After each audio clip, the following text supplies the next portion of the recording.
জাদুটোনা কিভাবে নষ্ট করবেন? অনেক সময় আমাদেরকে ব্ল্যাক ম্যাজিক করা হয়, জাদুটোনা করা হয়। আপনি আপনার উপরে কেউ তাবিজ করেছে কিনা, কিভাবে আপনি জাদুটোনা নষ্ট করবেন?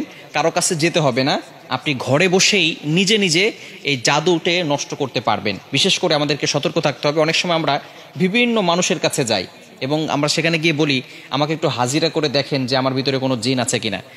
তারা তো ঠিকই, যদি জিন নাও থাকে আপনার উপরে জিন একটা চালান করে দিবে, এরপরে আপনার কাছ থেকে বারবার এই জিনের মাধ্যমে ডিস্টার্ব করিয়ে আপনার কাছ থেকে টাকা খাবে। এজন্য আপনি কারো কাছে যাবেন না, নিজে ঘরে বসেই আপনি আপনার জাদুটোনা দূর করতে পারবেন, জাদুটাকে নষ্ট করে দিতে পারবেন। বর্তমান সমাজে ম্যাক্সিমাম সময় দেখা যাচ্ছে যে আত্মীয় স্বজন, একেবারে কাছের মানুষগুলো আপনাকে জাদুটোনা করে আপনার জীবনটাকে নষ্ট করে ফেলবে। অনেক সময় দেখবেন কিভাবে বুঝবেন? আপনি অনেক সময় অসুস্থ হয়ে পড়ছেন, কিছুই ভালো লাগে না, ঘরে ভালো লাগে না, দোকানে ভালো লাগে না, ব্যবসায়িক প্রতিষ্ঠানে ভালো লাগে না, অথবা ব্যবসায় বারবার লস হয়ে যাচ্ছে, অথবা সংসারে কোনো শান্তি নাই, স্বামী স্ত্রীর ভিতরে ঝগড়া হচ্ছে, অথবা কোনো মেয়ের বিয়ে হচ্ছে না। এই ধরনের কারণগুলো হচ্ছে ব্ল্যাক ম্যাজিক করা, জাদুটোনা করা। এটা হচ্ছে তার লক্ষণ। জাদুটোনা করেছে কিনা তার লক্ষণ হচ্ছে বারবার অসুস্থ হয়ে যাওয়া, বিভিন্নভাবে আপনি অসুস্থ হয়ে পড়ছেন। মেয়েটার বিয়ে হচ্ছে না, বারবার পাত্র আসে, দেখে সব কিছু ঠিকঠাক থাকে, যেদিন বিয়ে ডেট দিবে তার কিছুদিন আগে বলে বিয়ে করবো না। এরকম অনেকে হয়, অনেকে আমাদের কাছে ফোন দিয়ে বলে। এটা হচ্ছে ব্ল্যাক ম্যাজিক, জাদুটোনার একটি অন্যতম লক্ষণ। এরকম লক্ষণ যদি আপনার ভিতরে থেকে থাকে, তাহলে আপনি জাদুটোনা কিভাবে নষ্ট করবেন আজকে বলে দেব। আপনারা খুব সুন্দর করে প্র্যাকটিক্যালি দেখাবো ইনশাল্লাহ।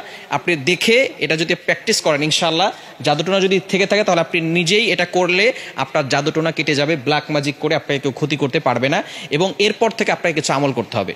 আচ্ছা, আমি আপনাদেরকে দেখাচ্ছি। কলম আছে নাকি কারো কাছে? এই যে একটা কলম। সর্বপ্রথম আপনি যে কাজটা করবেন, প্রথমে অজু করবেন। অজু করে আপনি সূরাতুল ফাতিহা একবার পড়বেন, সূরা ফালাক একবার পড়বেন, সূরা নাস একবার পড়বেন, সূরা ইখলাস একবার পড়বেন। এরপরে আয়াতুল কুরসি পড়বেন। প্রথমে সূরা ফাতিহা একবার, এরপরে সূরা ফালাক একবার, সূরা নাস একবার, এরপরে সূরা ইখলাস একবার, আয়াতুল কুরসি একবার। এটা পড়ার পরে এরপরে আপনি একটা চেয়ারে বসবেন। অজু অবস্থায়, পবিত্র অবস্থায় চেয়ারে বসবেন। মনে রাখবেন, কোরআনের ভিতরে আল্লাহ তাআলা শেফা দিয়েছেন। আল্লাহ তাআলা নিজেই বলে দিয়েছেন 15 নম্বর পারা 9 নম্বর পৃষ্ঠার 2 নম্বর লাইন, সূরা বানী ইসরাঈলের 82 নম্বর আয়াতে আল্লাহ তাআলা বলছেন, ওয়া নুনাজ্জিলু মিনাল কুরআন মা হুয়া শিফাউ ওয়া রাহমাতুল লিল মুমিনিন। আমি আল্লাহ তাআলা মুমিনদের জন্য কোরআনটা শেফা স্বরূপ নাজিল করে দিয়েছি। প্রথমে আপনি বসবেন একটা চেয়ারের উপরে, পবিত্র হয়ে, অজু করে পবিত্র হয়ে তারপরে বসবেন। বসার পরে একবার সূরা ফাতিহা পড়বেন, এরপরে আপনি সূরা ইখলাস, সূরা ফালাক, সূরা নাস পড়বেন, এরপর আয়াতুল কুরসি পড়বেন। এরপরে আপনি 7 বার সূরা ফাতিহা পড়তে হবে আউযুবিল্লাহ বিসমিল্লাহ সহকারে। এই যে একটা ছুরি নেবেন ডান হাতে, এটা আমি পেন দিয়ে দেখাচ্ছি, আপনি একটা ছুরি নেবেন। ডান হাতে একটা ছুরি নিয়ে আপনি মাথার উপরে রাখবেন, এভাবে রেখে আউযুবিল্লাহ বিসমিল্লাহ সহকারে সূরা ফাতিহা পড়বেন। পড়ে আপনি ছুরিতে ফু দিবেন। ছুরিতে ফু দেওয়ার পরে এরপরে ছুরিটা শরীরের সাথে টাচ করবেন না। টাচ না করে আপনি একেবারে সোজা কপাল থেকে নাক বরাবর, বুক বরাবর 2 পায়ের মাঝখানে রাখবেন। আপনি বসে আছেন, বসে থাকার পরে আপনি একটা ছুরি হাতে নেবেন।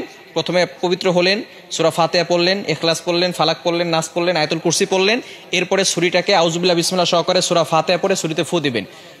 ফু দিয়ে এরপরে ছুরিটা এভাবে নেবেন, সোজা, টাচ করবেন না, শরীরের সাথে টাচ না করে সোজা আপনি নিজে 2 পায়ের মাঝখানে রাখবেন। বোঝা গেছে? এভাবে একবার করলেন। আবারও আউযুবিল্লাহ বিসমিল্লাহ সহকারে সূরা ফাতিহা পড়বেন, শুধু সূরা ফাতিহা পড়ে ছুরিতে ফু দিবেন। ফু দিয়ে আপনি এটাকে সোজা নিয়ে যাবেন ইনশাআল্লাহ। এভাবে 7 বার করলে যদি কেউ আপনাকে ব্ল্যাক ম্যাজিক করে, জাদুটোনা করে, সেহের করে, তাহলে আপনার সেটা কেটে যাবে, আর কোনো সমস্যা হবে না। এরপর থেকে আপনাকে যাতে করে আর কেউ জাদু করতে না পারে, মাস্ট বি আপনাকে 5 ওয়াক্ত নামাজ পড়তে হবে। এবং কেউ যাতে করে জাদু করে, তাবিজ করে আপনাকে কোনো ক্ষতি করতে না পারে, 5 ওয়াক্ত নামাজ পড়ে আয়াতুল কুরসি, 4 কুল, সূরা বাকারা শেষ 2 আয়াত এগুলো পড়ে বুকে ফু দিবেন এবং হাতে ফু দিয়ে পুরো শরীরকে মাসাজ করে দিবেন। ইনশাআল্লাহ আপনার শরীর বন্ধ থাকবে, এবং রাতের বেলা ঘুমানোর সময় ওযু করে ঘুমাবেন, এই আমল করে শরীর বন্ধ করে ঘুমাবেন। ইনশাআল্লাহ দুনিয়ার কোনো শক্তি আপনাকে কোনো ক্ষতি করতে পারবে না।